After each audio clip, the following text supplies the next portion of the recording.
결혼하고 398쌍이 이혼했다. 간단한 산술 계산으로 보면 두 쌍 결혼에 한 쌍이 갈라선 셈이다. 인구 1000명당 이혼 건수는 3건. OECD 국가 중 한국은 미국에 이어 세계 2위의 이혼 국가다. 이혼 증가 속도도 해마다 빨라지고 있다. 불과 20년 전 2만여 건에 불과하던 이혼은 20년 만에 약 7배 증가해 14만 5천 건을 넘어섰다. 가정법원 이혼 대기실은 오늘도 만원이다. 빨리 올라와서 해. 빨리 올라와서 해. 제발. 나 법원 또 있어. 넌 진짜 인간이니까 어떻게 그러냐. 사회학자를 비롯한 많은 전문가들은 이러한 한국 사회의 이혼율 증가가 결코 일시적인 현상이 아니며 앞으로도 지속적으로 증가하리라고 전망한다. 2번 하는 거예요. 네, 오전과 오후. 예. 평균 한 30건에서 한 40건 정도. 이것이 좀 줄어듭니까? 아니면 좀 늘고 있는 추세인가요? 조금씩 늘고 있는 추세. 계속 지속적으로 늘고 예, 있어요. 지속적으로 늘고 있는 추세. 늘어만 가는 이혼이 부부만의 문제로 끝나지 않는 것은 그들 사이에 자녀라는 존재가 있기 때문이다. 오늘로 또 법원 제청은 끝납니다. 내가 행복할 권리만을 주장하며 참지 않는 이기심이 아이들에겐 고통으로 이어지고 있다.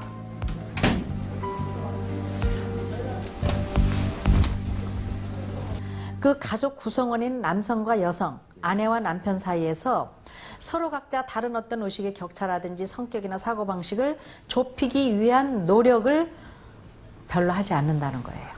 서로 각자 자기가 처한 상황에서 한 걸음도 움직이려고 하질 않아요.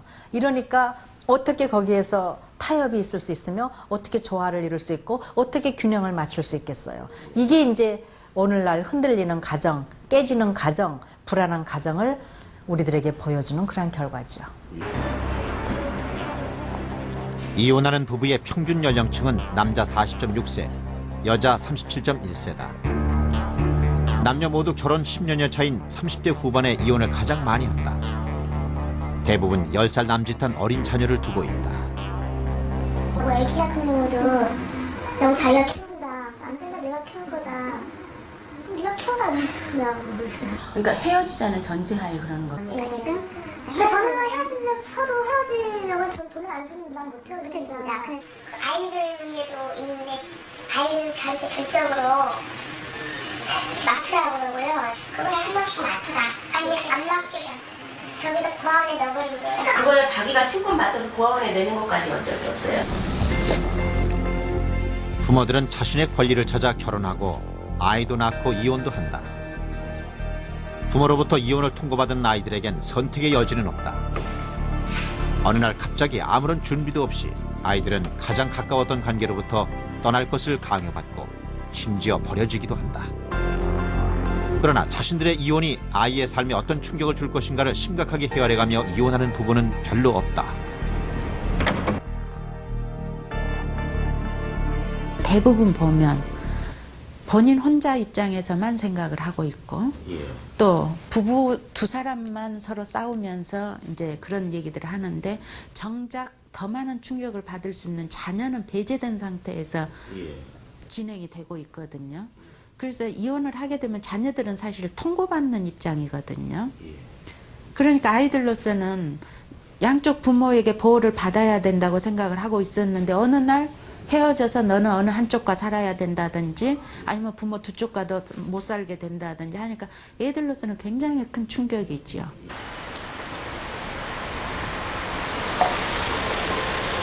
경기도 안양의 아동 밀시 보호소. 부모의 이혼이나 가출 등의 이유로 가정을 잃어버린 아이들 74명이 보호를 받고 있다. 대부분 12살 미만의 어린아이들. 아이들은 이곳에 잠시 머물다 각지의 보육원으로 보내진다. 이제 엄마 아빠 손잡고 아무것도 모르고 왔다가 엄마 아빠는 이제 상담 끝나고 가시고 그 다음부터의 그 생활에 대해서는 일단 아버님이나 어머님이나 그 아이들이 어떻게 적응하는지는 모르시잖아요. 많이 물론 힘들어할 거다라는 거는 알고 계시지만 정말로 너무 처절하게 아이들이 힘들게 많이 적응을 하는데 적응한 이후에는 이제 물론 잘 지내고 되게 많이 이뻐주고 많이 이제 노력을 하는데 일단 그때는 굉장히 많이 마음이 아프고 한 아버지가 어린 형제를 데리고 왔다. 아버지는 빚 보증을 잘못 서는 바람에 전 재산을 날리고 3년 전 이혼했다. 직장을 그만둬야 되지 않냐. 모 시청 직원이던 그는 아이들을 돌보기 위해 직장을 그만두고 노동일을 시작했다. 살리기 위해서는 그러면 최소한 아이들을 직접 보살피며 굶기지는 않을 것이라 여겼다. 하지만 뜻대로 되지 않았다. 못 키우겠냐. 애기들은 뭐 누가 돌봐주거나 그런 거 그런 거 없었죠. 다니시고 그냥 그렇죠. 그 작은 애는 큰 애가 계속 본 거고. 큰 애가 작은 애를 봤어요. 네. 데리고 달고 다니기가 힘들죠. 거리하기도 힘들고 돈을 벌어야 되는데 돈을 벌 데가 없다는 거.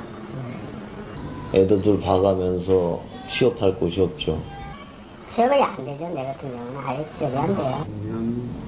4월 이 씨 가정의 생활은 날로 궁핍해졌다.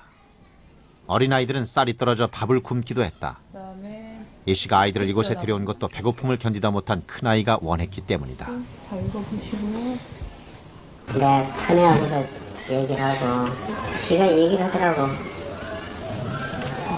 그리고 내가 태연이 데리고 가고 있을 테니까 빨리 찾으러 올 수 있냐고 그 얘기를 하길래 야 그걸 못하겠냐 내가 그랬죠. 그래갖고는 도저히 안 되겠더라고. 그래 네가 좀 도와주면은 아까 금방 조그만 방이라도 하나 넣었겠냐. 차라리 보육원에 보내달라 했던 아이들. 응? 안 돼. 어? 알았어? 형아 쳐다본다고 볼게. 막내는 아버지와의 이별을 실감하지 못하고 있다.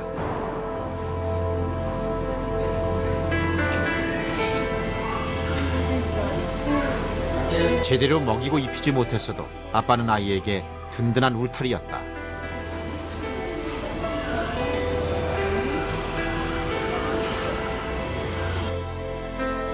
이제 11살인 아이에게 챙겨야 할 어린 동생만 남아있다. 그런데 어린 이 아이는 모든 불행이 자신의 잘못 때문이라는 죄책감에 빠져 있었다. 숙제 검사를 해야 되는데요. 응. 아빠가요. 응. 이거 틀렸다고요. 응. 엄마가 보시니까요. 응. 뭐 잘했다 해갖고요. 응. 아빠가 아니라고 해갖고. 싸우셨대요?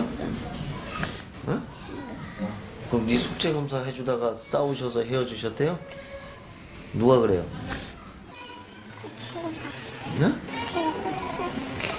네가 보니까 그럼 엄마 아빠가 지금 세연이 때문에 헤어진 걸로 알아요?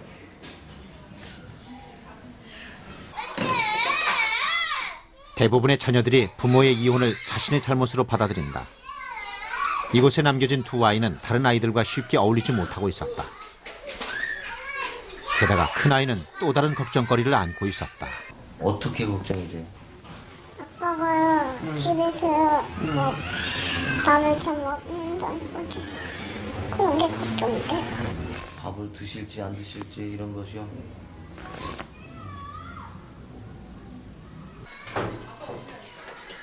젊은 엄마가 세 남매를 데리고 들어섰다.